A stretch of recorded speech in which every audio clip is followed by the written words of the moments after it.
Good morning, and I have Jaunessa with the Farm Girl Fit crew. She is one of the co-founders and owners of Farm Girl Fit. Tell us a little bit about you and what you do and about Farm Girl Fit if you don't know about it. Yeah, my name's Jaunessa, and I founded Farm Girl Fit back in 2011 with four other friends, another girlfriend, both of our husbands, and then a fifth friend of ours. We have two studio locations, so we do group training. We have two studio locations, one in Spokane where we started, and then we opened a second one in Coeur d'Alene in 2014. And then in addition, we've kind of done a few other things, just trying to figure out how we can reach more women and share our message about body positivity and healthy lifestyles and community and supporting each other. So we ran an at-home program from 2016 to 2018, an online program. We did a podcast for about a year in there, and just have kind of explored different avenues for staying in touch with women and helping them to try to live their best lives and best support their families and be their best, bring their best. Yeah, awesome. So let's ask, how has this whole stay-at-home quarantine affected you guys? Well, in a huge way, right? I mean, for all of us, it's just sort of flipped our worlds upside down, for sure. So we made the decision to close our studio kind of the weekend before it ended up being mandated anyway for both locations, and immediately moved to a virtual and online platform. And we drew from actually that at-home program that we had. We already had kind of the workout set, a format set. When we did that, then we didn't do any live virtual classes. There wasn't, I mean, even though that was only 2-3 years ago, there wasn't the technology that there is now that makes it so easily accessible. So being able to add that component has been fantastic. So for the first 2 weeks, we just did live workouts on our social media channels, kind of initially thinking that it was only going to be a couple of weeks. And so we made that switch. And then once we realized that we were kind of in it for the long haul, we switched to a Zoom platform and kind of offered some different membership options. And we've been so fortunate. Our membership base, our community has been so incredibly supportive of us in so much as they can. I mean, you know, the longer it's gone on, we've had more and more people who've been affected in terms of losing their jobs or their personal situations have changed. But overwhelmingly, even if they couldn't continue to support us financially, have said, you know, like, we would love to be there. We'll support you however we can. We still want to stay connected. And we've really felt that throughout the Spokane and Coeur d'Alene community, getting a lot of support from other local businesses as well, and trying to give our support to them too. And I think that's one of the really beautiful things that's come out of this whole COVID situation, is it's really just kind of stripped down the busyness in all of our lives and made everybody focus on what really matters and the necessities. And so much of that is just being there for each other and supporting each other however we can, and giving whatever little bit you can, whether it's time or money, to others who are less fortunate. And by doing that, we're all going to come out better because of it. You know, if everybody gives a little to help a little, it makes us all better. So that's been one of the really beautiful things for us. And now that we're kind of starting to come over onto the other side, there's a whole new excitement building, and almost feels like grand reopening in a lot of ways. So even though it's obviously going to be very different from when we closed, but still there's a lot of excitement coming around that. Yeah, so with that grand opening feel, I know you from running. We met through the Spokane Coeur d'Alene Swift, and we did Hood to Coast together, which is great. And you're into fitness, and you have been probably forever. Tell us a little bit about you, and how did even Farm Girl Fit start? Sure. So I grew up playing sports. That was always kind of my love. I like to joke about it now that my first love was basketball. And then I started playing volleyball mostly because it was the season before basketball. So to try to stay in shape and cross train. But I joke about it because I'm 5 feet tall, and I was never that skilled and that talented, but darn it, I tried really hard, and I've always had a big heart for it. So, but team sports were just always kind of my thing. And the thing that I loved about them was working together towards something that was bigger than yourself and having fun along the way. In a lot of ways, it never felt like work. It wasn't working out to work out. It was just having fun and playing. So that's kind of the background I came through. And then once I got into college, played a little bit of intramural sports, but started coming into kind of group training classes. And it was like step aerobics and kickboxing and those kinds of things that I really loved. And then after college, there was just sort of this like drop off of like, what now? So Farm Girl Fit started with one of my girlfriends from Gonzaga. We were at Gonzaga together, and she went through exercise science and same kind of thing, grew up playing sports. And then after college, I went through business school. When there was just kind of this lull, we were like looking for different ways to work out. We tried CrossFit. There was like an aspect of that we loved, but not all full board.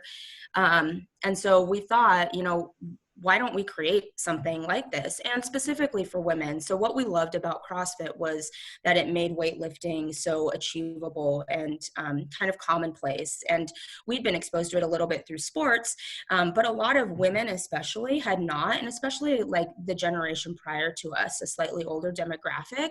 But it is so beneficial for maintaining your bone density and just strength as you age. So that was sort of the impetus for starting Farm Girl Fit, and what it's grown into. I mean, it's changed a lot. It's grown and adapted, and we draw from a lot of different modalities now, yoga and Pilates and TRX, and that's been kind of the really beautiful thing about watching it grow. And as fitness trends, not trends change, but as more knowledge and information becomes available about ways to move your body, and that's one of the things we've always been about. That for me personally, I love the style of training that we do. The higher intensity includes weightlifting. But I know that that's not accessible for everyone, or it's just not, it doesn't fuel them. It doesn't light them up. And so we've always been really supportive of other studios and like the Spokane Swifts and just different ways to move your body, that find what you love and do that. And there's space in this world for all of us to coexist and to support each other and to have fun. And it's good to move your body in different ways. And that's one of the things about running. I've had different seasons of life where I've loved running and really hated running. I happen to be in kind of a downturn right now. On the running front, but I just think it's really good to mix it up and do different things. And there's always really great relationships that come from all of that. Yeah. Well, awesome. So here is another question. I know you're not that old, but what would you tell a younger you, like a little piece of advice you would give a younger you? Oh, that is a great question. You know, I think I've always been somebody, I've always really wanted to do my best and be the person that people around me wanted me to be, in terms of not failing to meet expectations for other people. And I think I think that's generally served me well. I think it's given me a drive to try to be my best, and do my best in whatever I'm taking on. But I think at the same time, I'm a chronic overthinker. I overthink everything. And I think I would tell a younger version of myself to have a little bit more confidence in that like gut instinct, and who you truly believe that you are or want to be, and pursue that without without considering as much what other people might want from you. Oh, it's perfect. Yeah. I think we're all a little guilty of that one. So what is your favorite restaurant in the Spokane and Coeur d'Alene area? Oh man, I have a lot of favorites for different reasons. My secret takeout, like the thing I always default to, is pizza. And I think in this region, we have a lot of great non-traditional pizza places. In Coeur d'Alene, Fire's great, and they have a location here too that I love. We have a couple other ones, and I live in Spokane, that I love here in Spokane: Verace Pizza and Republic Pie, South Perry Pizza. The Flying Goat is another one. So that's been pretty much every Friday night of quarantine we've had takeout from them. If it's like a date night and we're getting a little bit fancy. The Wandering Tables one in Kendall Yards, and there's a new one that opened within the last year or so called Park Lodge. That's like a real treat. But what I love about all of them is that they source their food as locally as possible. If it's fresh meats and veggies and yeah, and just put together in really interesting ways, but sort of in that classic Northwest fare. Love it. So you can work out and eat pizza. I love that. Absolutely. What's your favorite genre or favorite type of music, favorite band? What's your music go-to? Usually if I'm working out, Macklemore is like my jam. Can't Hold Us is like that one pump up song, like end of a race or end of the workout, like when you a little bit more. That's it.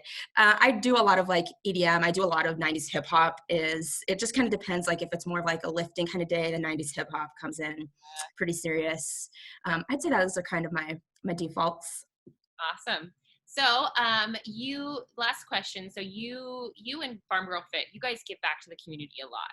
I don't know if people know that. And you've also like volunteered for the Coeur d'Alene Marathon, and you guys are just amazing about our community, whether it's a fundraiser, whether it's, a food drive or whatever. What can we do right now to support you guys? Oh, thank you. That's so nice of you to ask.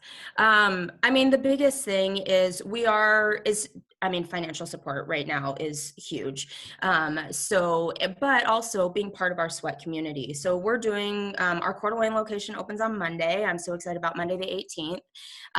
Our classes are pretty limited and pretty full, but we're continuing our virtual offering, sort of indefinitely, and have drop-in classes for that, and little like small class packages. The other thing that would be huge if you want to rep a little swag is there's a local screen printer in Spokane called Zome Designs, and they teamed up with a ton of local businesses throughout the area to print the logo of the business on a t-shirt. And then all the t-shirts sell for $20. $10 goes to the business, $10 goes to Zome, the screen printer.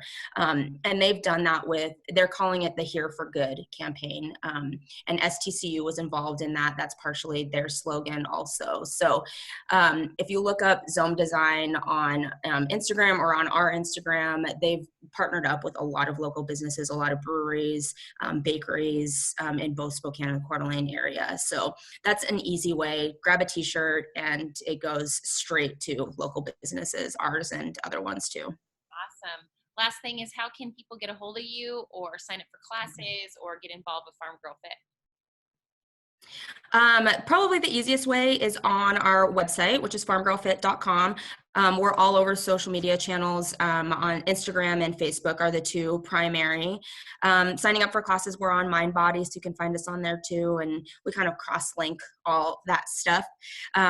So yeah, those are probably the easiest. And you watch Jaunessa do 1,000,000 pull-ups, and I'm super Only in the month of October as one of our little fundraisers. Well, thank you so very much. Thank you.